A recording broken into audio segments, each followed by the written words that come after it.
Good morning, this is Tim from Tim's RV Tips. I just got one of those Husqvarna Automowers. I got the 450X model, which is connected through the internet.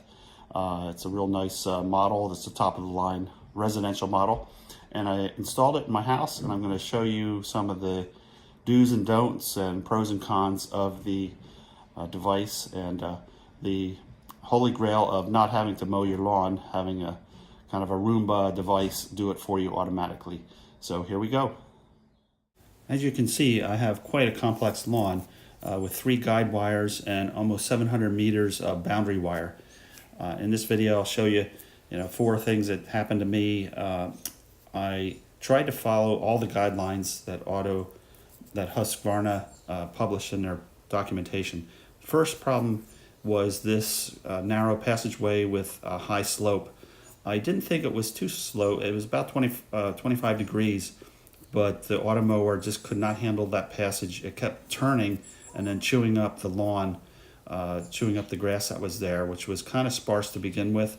Here's the boundary wire and the guide wire, which I thought it would just pass through, but it kept turning and trying to mow the lawn and going up the hill and just causing all these ruts and started getting rid of the grass. And the more grass was gone, the more it dug in and spun its wheels and got stuck.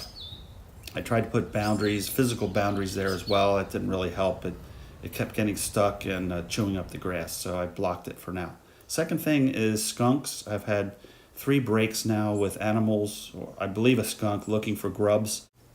So I've had to do the repairs with splices, so you want to buy plenty of those.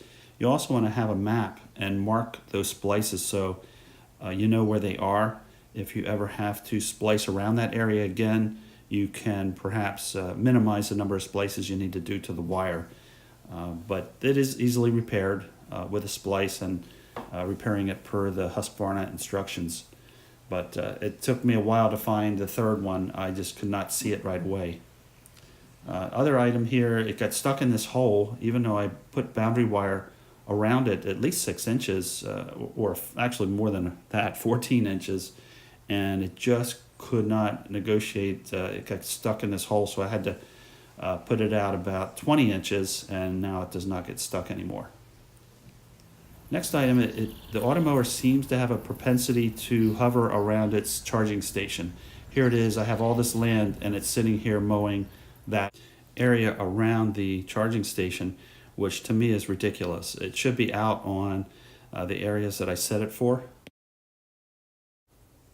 As shown there on my photos, it should spend be 43 yards out from the charging station 19% of the time, and I've defined all the ratios where it should be, and I find it just way too much in that really close to the charging station. Overall, would I do this again?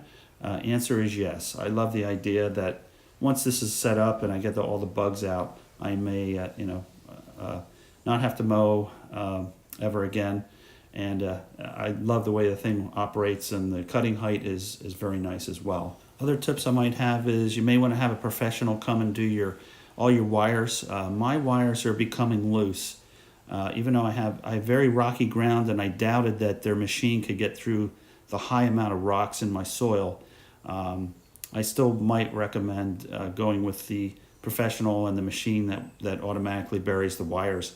It would perhaps eliminate the issue with the skunks and the animals digging up the wires, as well as the Automower itself digging at some of the wires and making them loose. Thanks for listening to this YouTube video. Please subscribe to me or like it, and I appreciate your time looking at this. Thanks.